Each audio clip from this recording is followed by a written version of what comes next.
Hello and good day everyone. This short video is created by instructor Tom Kennedy of Milwaukee Area Technical College and member of IBW Local 494. The information presented in this video is aligned with the Electrical Training Alliance Blended Learning Management System. Specific information included is accompanying the AC Theory Level 1, Lesson 3 of the curriculum. The learning objectives covered in this lesson are: determine the inductive reactance of an inductor in an AC circuit. Use the AC ohmic value of an inductor in Ohm's law to determine the current flow in a purely inductive circuit. Determine the value of an inductor when the voltage, current, and frequency is known. Let's review what you know already. AC voltage and current are created by rotating conductor in a magnetic field. The rotating conductors will produce a sinusoidal waveform. RMS is the root mean squared value of a sine wave. We can use this value in our Ohm's law formulas to calculate AC circuit values. The peak value is the maximum positive or negative value of a sine wave, and the instantaneous value is the circuit value or instantaneous value at any point on that sine wave.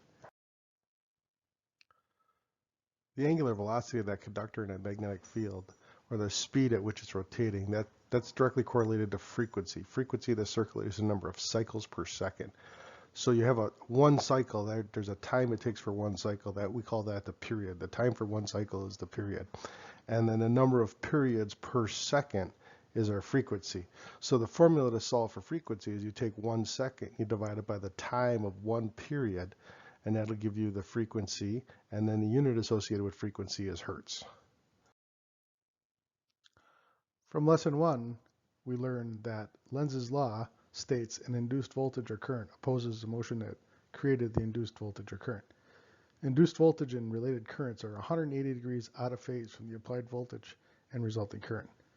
Think about it. Inductors always oppose a change in current. The applied voltage and induced voltage and the respective currents relate directly to the magnetic fields surrounding those conductors.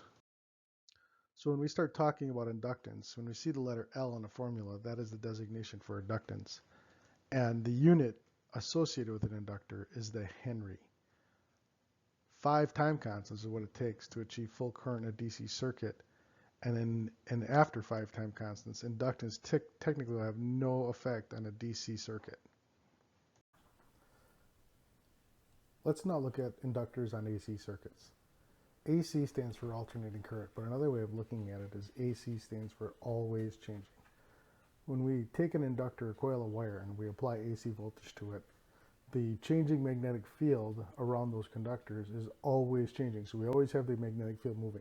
So therefore there's relative motion of that magnetic field. Faraday's law says if we have relative motion, a magnetic field in a conductor, a current will be induced. And Lenz's law states that counter EMF will be created if there is an inductor and some change in current over a change in time. So now if you look at this sine wave here, this current or this voltage is being created if this is 120 volts RMS 60 hertz. What would happen in that first 5 degrees, let's say, of that sine wave? So how much voltage change would we have per unit of time? So in order to find our peak value, our instantaneous value, we need to find our peak. So if we take our voltage RMS times the square root of 2, 120 times the square root of 2 gives us 169.7 volts.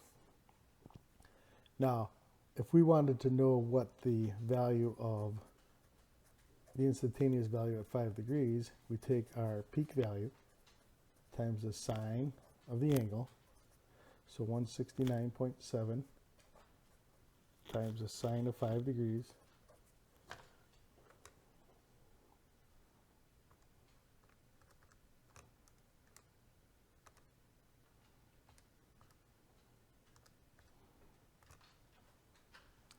we get 14.8 volts.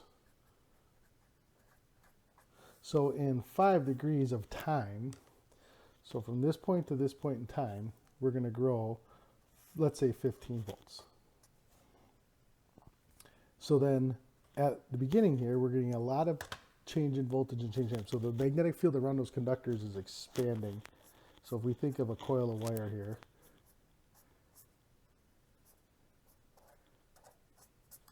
and if we think about it, these magnetic fields are expanding. This conductor is moving that direction relative to the magnetic field. This conductor is moving that direction relative to the magnetic field. So therefore, this conductor is cutting lines of flux and having a current induced opposite, and that's that counter EMF. So we're going to be developing a counter EMF equal to the applied in the opposite direction. So as we go from 0 to 5 degrees, you can see there's a big change in current versus time. What about that 5 degrees between, let's say, 85 degrees and 90 degrees? What would be the instantaneous value at 85 degrees? So we take our peak times the sine of 85, so 169.7 times the sine of 85 degrees.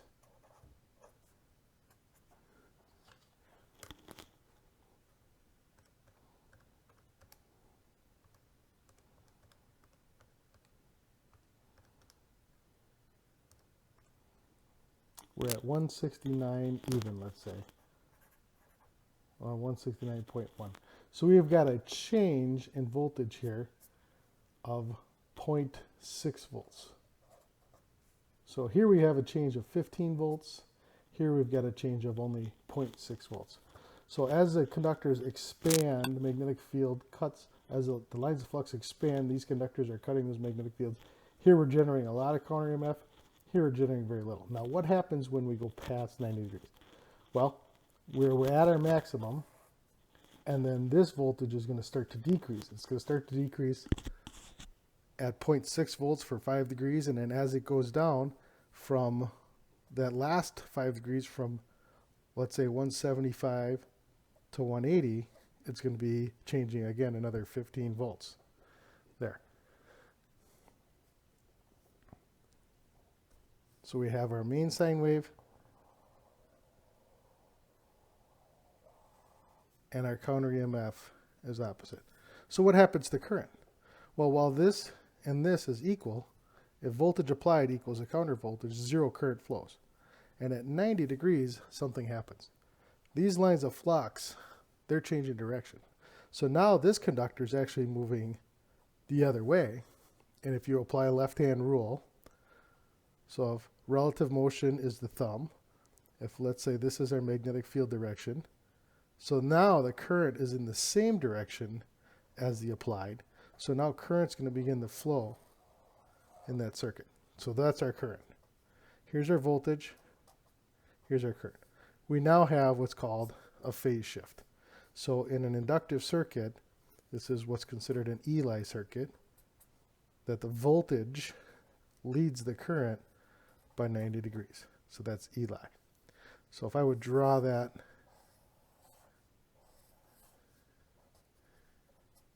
that's our inductive circuit right there.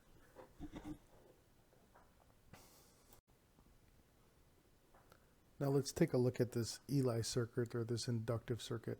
So we have this phase shift, we have this 90-degree phase shift between the voltage and the current. Because of the counter EMF being generated, we have that 90-degree phase shift.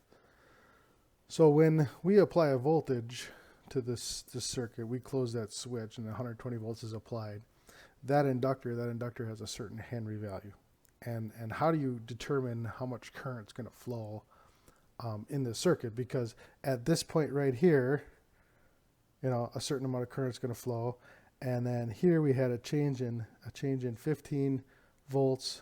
When we did the previous example, is 15 volts at 5 degrees. And then here we had that 0.6 volts in 5 degrees. So at here, we're going to get a lot of opposition or a lot of counter EMF in that inductor. And here we're going to have very little counter EMF or very little opposition.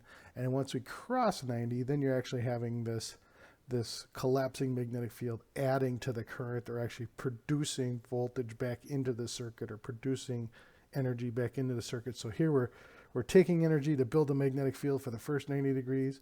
So that's taking. And then the next 90 degrees, that's giving.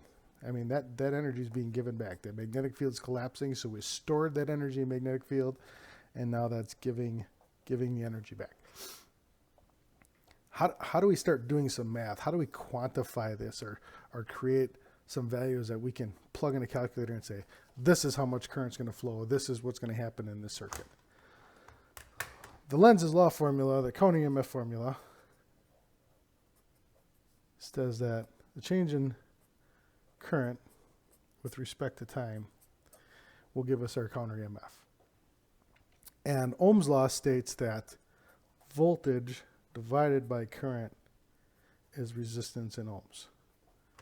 And resistance is a physical thing, right? Resistance is a physical opposition to current flow. We got to knock an electron out of its orbit. That's resistance. That creates heat.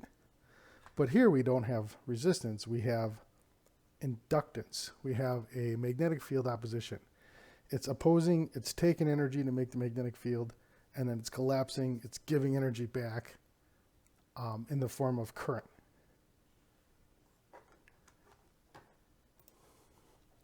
So this opposition, this counter EMF opposition to that current, we need to state that in another way. We need to figure out how that resistance can be stated and used in an Ohm's law formula or a Watt's law formula. So we have a new term. We have a new term called reactance. And it's given a letter designation of an L, or X. So reactance is X. We use a subscript L because it's reactance based on inductance, so it's inductive reactance. So we'll call that inductive reactance. So X sub L is inductive reactance. So I can now say that the opposition force of counter EMF is stated as reactance. Well, now we have this formula here, this Ohm's law formula. So E divided by I is R. We could then say that E divided by I is XL. That's our reactance. But what is it? How do we make that? How do we create that? What gives us that quantifying value? Well, if we take this formula right here and we rearrange it, that CEMF equals negative L I over T. If I divide both sides by I, and I divide that by I, we get CEMF over I. Those will cancel. Gives us negative L, the change in 1 over the change in time. So E over I, that's our opposition voltage. E over I, that's X. That's our opposing voltage divided by the current. Voltage divided by current is X. So that's XL. We got negative L, change in 1 cycle over the change in time. Well, if you recall, frequency is 1 over T. So I could substitute for 1 over T in this formula frequency. So now XL equals L times frequency times the change of 1 cycle. Well, a sine wave is based on the unit circle. 1 360-degree rotation is degrees. It's hard to quantify degrees, but degrees can be converted to radians, and 360 degrees is 2 pi radians. So now X sub L, or inductive reactance, is 2 pi, that's the change, times the frequency, times the inductance of the inductor.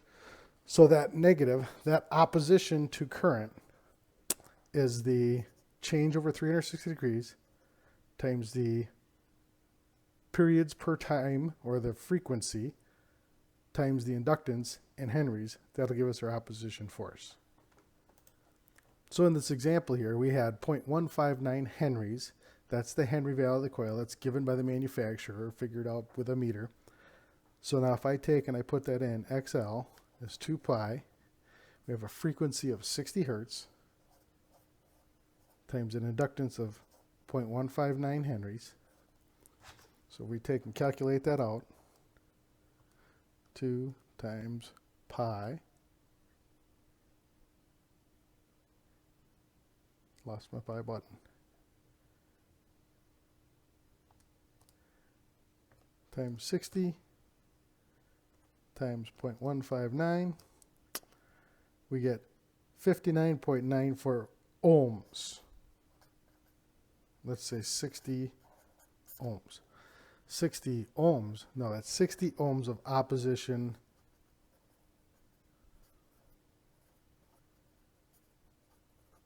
So what the inductive reactance formula is we're taking the counter EMF formula, we're taking and we're creating an ohm equivalent of that counter EMF. So it's not ohms like resistance is ohms where we're knocking an electron out of a shell. It's ohms of opposition force.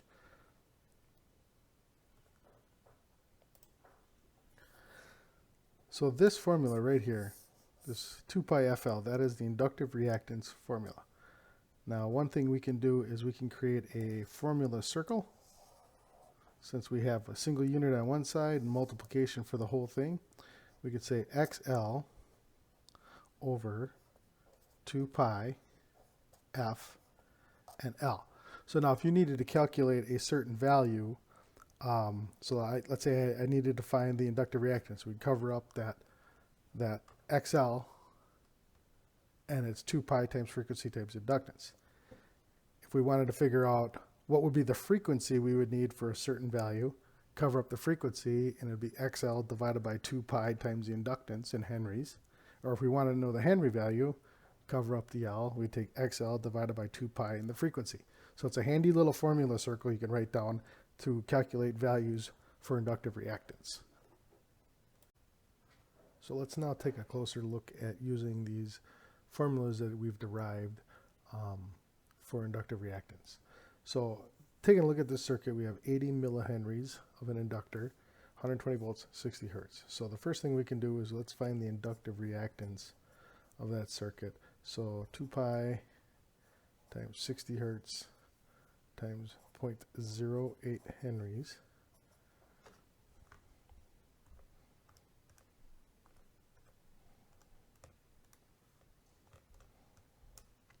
That gives us 30 ohms. 30 ohms. So in the inductive reactance for that circuit is 30 ohms. So now that we know the inductive reactance, this is an ohms opposition, we can now use that in our Ohm's law. So we can now create a new Ohm's law circle so that E equals I times XL, right? So we can now use that. So what would the current flow in the circuit? If we had this circuit, close the switch, how much current is going to flow? So now current is voltage divided by reactance. So 120 volts divided by 30 ohms, that's going to be 4 amps. So in this circuit, 4 amps now, we've been able to now quantify or give a value, 4 amps is going to flow in that circuit. So that's one way of using the inductive reactance formula. Another way would be if we had 120 volts and a different current value. Let's say, so we don't know the inductance, and we don't know the current, or we do know the current, we measured it, so I was 6 amps. So we got 120 volts, 6 amps. So in this new circuit, we have 120 volts, we measured 6 amps, we don't know what the inductance is, so we can now find the inductive reactance is E over I, 120 volts divided by 6 amps. So the inductive reactance is going to be 20 ohms.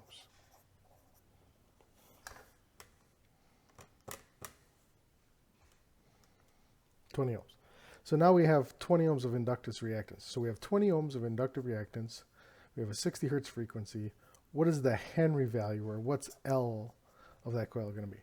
So now we could take our formula circle, cover up the value we need. To find L, it would be XL divided by 2 pi F. So our inductive reactance of 20 ohms divided by 2 times pi times the frequency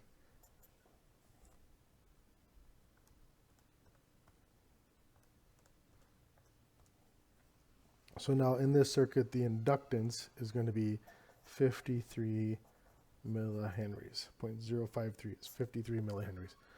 So we can actually go the other way and find the Henry value if we know the current and the voltage. All right, so now we've used our inductive reactance formula two ways. We've taken the Henry value, put it in to find the ohms value. We've taken the voltage divided by the current to find our inductive reactance value, which then we then use to find Henrys. Now, another thing that's useful with this situation is I want a circuit that I have a, let's say, that 53 millihenry inductor in it, and I want exactly 3 amps of current.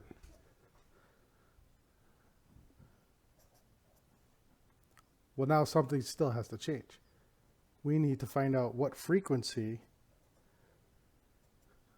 that the circuit needs to operate at in order for that to happen.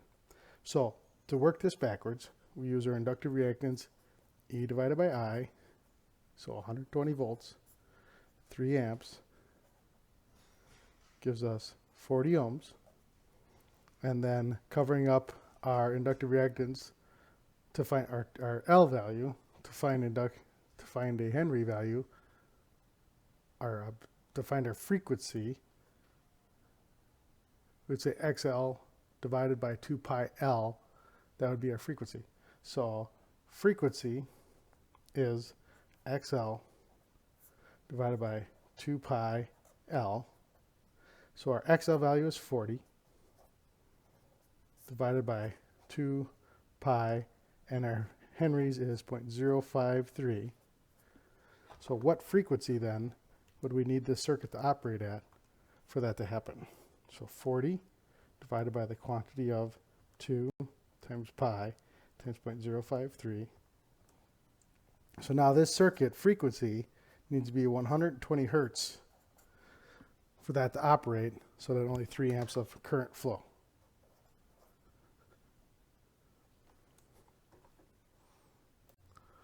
So we had that 120 volt circuit at 120 hertz, giving us 3 amps of current with 53 millihenries. One thing to ask yourself is what happens when you change the frequency? So inductive reactance is directly proportional to frequency.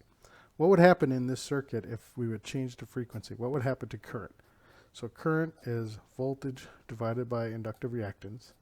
Then we can substitute that formula. So voltage divided by 2 pi FL.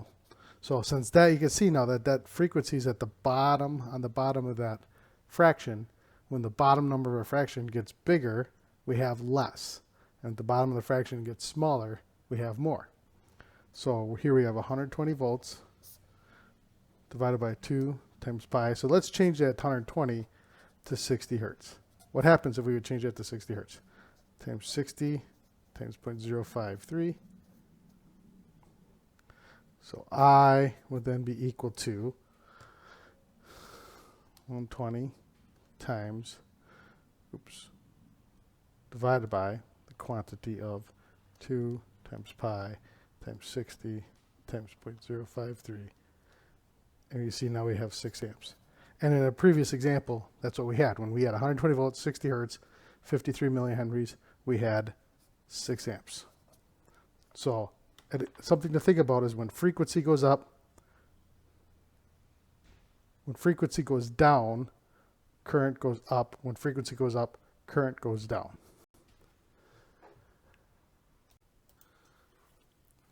Up to this point, we've been looking at volts, amps, reactance, and ohms. Let's start looking at energy.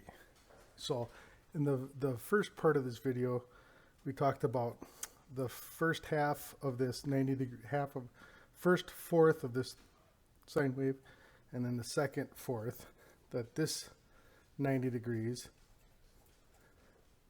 I said, was the taking. And then the next 90 degrees, I said, was the giving. Now, what does that mean? Well, if we take and look at this circuit, we have a new term that we have to define. It's volt amps reactive.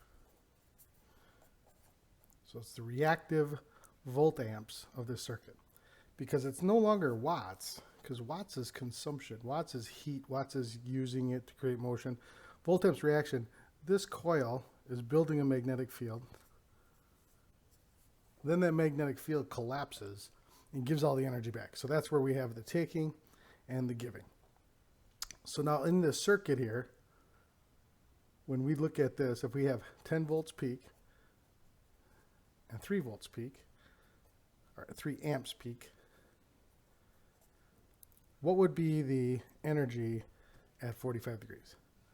So the volts at 45 is going to be our 10 volts peak times the sine of 45, and that comes out to 7.07 volts. And what's the current at 45? So we have our 3 amps peak times the sine of 45, and that comes out to 2.12 amperes. But in this case, that's negative, because we were 90 degrees phase shift. That becomes a negative 45 degrees. So it's 45 degrees ahead of where that crosses zero. So that's a negative 2.12 amps. So if we take and we calculate VARs, we have our 7.07 volts positive times our negative 2.12 amps.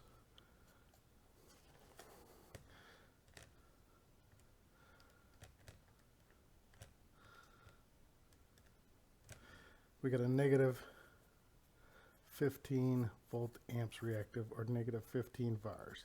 So at 45 degrees here, we're at negative 15 VARs. Now, interesting thing about this is when we're at zero here, when the current is at zero and the voltage is at peak, 0 times 10 is going to be 0. So at this point here, we're at 0.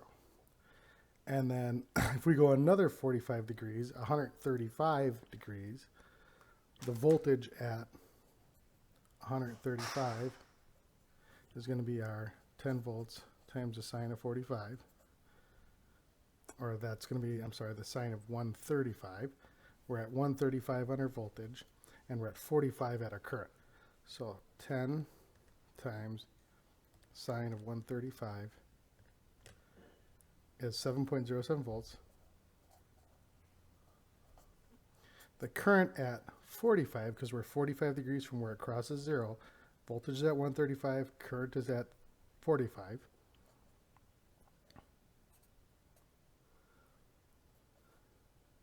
So then 3 times sine of 45, that's 2.12 amps. 7 times 2.12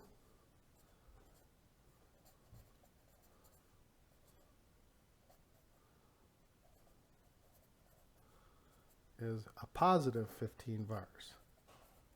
So at that point, this is at a positive 15 VARs. So this is going to 0. It's going positive to 15, going back to 0, going negative to 15, going back to 0, going positive to 15. So you can see here on this graph that a inductor never consumes any power. What it takes, it gives back. What it takes, it gives back.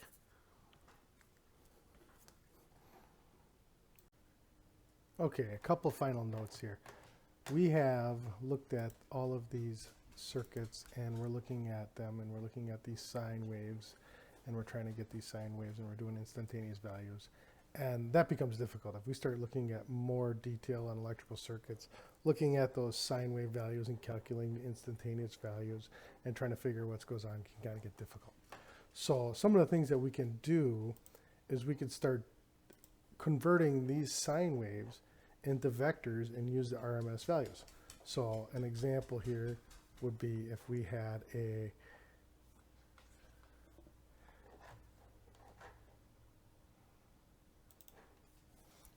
inductor here. Let's go back to that 53 millihenry inductor, and we had our 120 volts RMS and our 60 hertz. And in our previous example of that, we had 6 amps of current flow. So 120 volts, 6 amps, 53 millihenries, that was 20 ohms of inductive reactance. So now to start doing this math and looking at all of these sine waves and doing instantaneous values, that can be confusing. So what we need to do is we need to think about these and use vectors. So if I look at this circuit is a series circuit. So in this circuit, I'm going to say that the reference for this circuit, I'm calling this series circuit, that is a current reference circuit. So I'm going to look at this and say, okay, that's a vector 6 amps RMS. That vector has a magnitude of 6 amps. It's my reference, so I'm setting it to 0 degrees. So this current in this circuit here, this current is, we're setting that to 0 degrees. So right here, this is 0, that's our reference point for our circuit right there. X marks the spot. Now, well, how is that voltage in relationship? Well, current's at 0. Here, if you look at this vector has 0 y value. It's at 0 degrees, so therefore there is no y value. It's only x. 6 amps is the x value. So that vector is 6, 0. There's no vertical value. The voltage in this case is at its maximum. So in this circuit here, the 120 volts RMS is at its maximum. So the voltage vector, and I'm not going to be able to draw this to scale, but you can kind of see that that's our 120 volts RMS. That is the voltage vector. So we can express this circuit that voltage and current, okay, if we express these vectors, we can draw them as RMS values. This vector then is going to be 0, J120 as the voltage vector, because it's 0 x value, 120 volts y value. It's something to take note is whenever you draw vectors, no matter what your reference is, always spell Eli in a clockwise direction, and you'll draw your vectors in the correct way. So E of the voltage subscript L is going to be 90 degrees ahead of current. So when we say that current lags voltage by 90 degrees, if you would spin this, if we'd spin that like a spinner on a game spinner and spun that in a negative direction, this would also spin at the same time, and that would always cross 0. So this would, the voltage vector spinning would cross 0, and then the current vector would cross 0 90 degrees later, because we've put that reference of 90 degrees into those vectors. One little thing to note here, we've been using these inductive values and we haven't been thinking about resistance at all, because there's a little element with a coil. Coils are made of wire. Wire has resistance. That 53 millihenry coil is made of wire. That wire, for this example, let's say, is 1.5 ohms. And we haven't thought about that. We haven't dealt with that. We've only looked at the millihenries. We've considered this to be purely inductive. And one of the reasons that we can do that is in an inductor, they have what's called a Q ratio, or quality ratio. Q ratio. And the Q ratio is if the inductive reactance to the resistance is bigger than 10. So if Q is greater than 10, we can ignore R. And what I'll do is I'll give you a little example, and we'll use vectors for that. If I have this inductor, and this is my circuit, current is my reference. If we had a resistive circuit, oops, that was supposed to be a line. We had a resistive circuit, And the voltage and the current and a resistive circuit, those are in phase. That's from a previous lesson in AC systems. Those are in phase. So voltage and current with resistance, so E of a resistor and I of a resistor are in phase. Those vectors are in phase. Those vectors are in alignment. There's no shift at all. But for an inductive circuit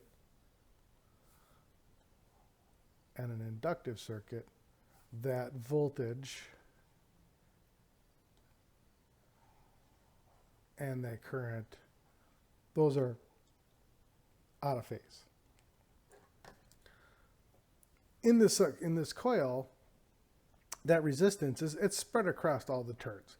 So in essence, we could look at it as there's an inductive part of that circuit and there's a tiny resistive part of that circuit. So inside that coil, there's an inductive component and a resistive component. So that coil is not purely inductive, but there's a tiny bit of resistance. The resistance is going to be there because the conductor has resistance, and it's going to create a little heat with the resistance of that conductor. So if we evaluate inductors with their vectors, so we need to know the inductive reactance of this circuit, and our inductive reactance is 2 pi FL. And if you take 2 times 60, or 2 times pi times 60 times 53, we end up with 20 ohms. So the reactive portion of this circuit is 20 ohms. The resistive portion of this circuit is only 1.5 ohms. Is that 1.5 ohms an impact? Does it have a big difference? Does it make or break our numbers in our calculations? That's where this Q ratio comes in. So in this circuit right here, we have a Q of 20 ohms over 1.5 ohms.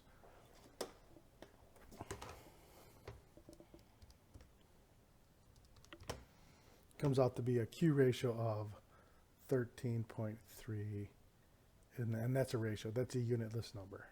So Q is 13.3, Q is greater than 10, so we're going to ignore R. That's all good, that's all important, but now we got to think about it. What is it? Where does it happen? So in this coil, it's a series circuit. Everything is, all the current going through, both the resistive and the reactive elements are all the same current. So if I set our voltage for that resistance, now the reason I'm going to do this as an example is when I look at current in a circuit, Ohm's law is E over R, or current is E over XL. So no matter if I had a resistive circuit or a reactive circuit, E over XL is the same, the current as E over R is the same current.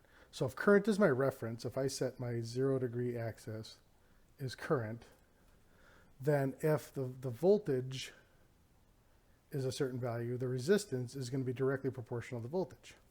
And here's the same thing. If I have a voltage in the circuit, the reactance is going to be directly proportional to the voltage because current is the same. No matter where we are in the circuit, current is the same. So I would draw, if there would be 6 amps in this circuit,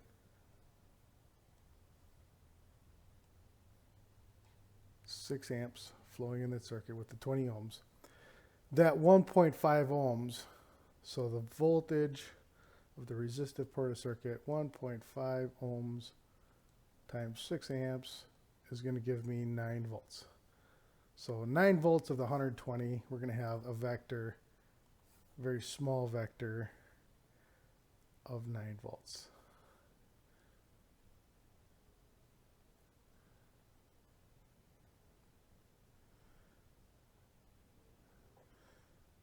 So that's a very small vector of 9 volts. And that's at 0 degrees because voltage and current are in phase at 0 degrees. Then if we look at the inductive reactance here is 20 ohms. So voltage of the inductor is going to be 20 ohms times 6 amps. It's 120 volts. So then we have a vector here of 120 volts. So the resistive voltage of 9, that's voltage of the resistance, and the voltage of the inductor is 120. So the total voltage is the addition of those two vectors. So this vector here is the total voltage. Well, if we look at this, we have a right triangle here, right? The X and the Y are the two right sides of a 90-degree triangle. So we could find the voltage total is going to be Pythagorean theorem. Voltage of the resistance squared plus voltage of the inductance squared, square rooted 120 squared plus 9 squared, square rooted, and we get 120. It's 120.3, and that other number 120 EV the inductance. So this is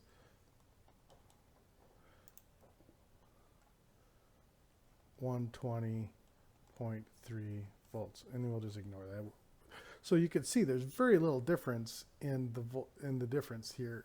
So when you have a 10-to-1 ratio on your Q ratio, that resistance is so insignificant, it gets rounded out in our numbers. So that's why we've been taking these circuits and these examples and ignoring that resistance, because in the end, we're going to round it out of our numbers, and it's not going to make that big of a deal. Now in review, inductive reactance is the counter EMF stated as an ohmic value. This inductive reactance can be used in Ohm's law in place of R when we're dealing with purely inductive circuits. Inductive reactance formula is derived from the counter EMF formula that a change in 1 amp in 1 second will cause 1 volt of counter EMF. The inductive reactance formulas are shown here. The first one, that X subscript L is equal to 2 times pi times the frequency times the inductance in henries. XL is also E divided by I using Ohm's law. And the formula circle shown on the bottom right here is a great way to remember that you can manipulate that formula to find frequency, inductance, or inductive reactance depending on which items you have. In inductive circuits, current lags the voltage by 90 degrees. Eli is a good way to describe an inductive circuit, E before I when we have inductive L. VARs is the energy required by a coil to overcome the counter EMF and operate the circuit. Remember, VARs is wattless power. It is not consumed, it's taken and given back. Voltage and current RMS values can be expressed as vectors, and we can manipulate those vectors to calculate other circuit values. And that the Q ratio of a coil will determine if the resistance of the conductors are significant to the circuit. Thank you for watching this video. You should be prepared to complete AC Theory Level 1, Lesson 3, but feel free to consult the textbook and LMS resources to aid you in completion of the online quiz.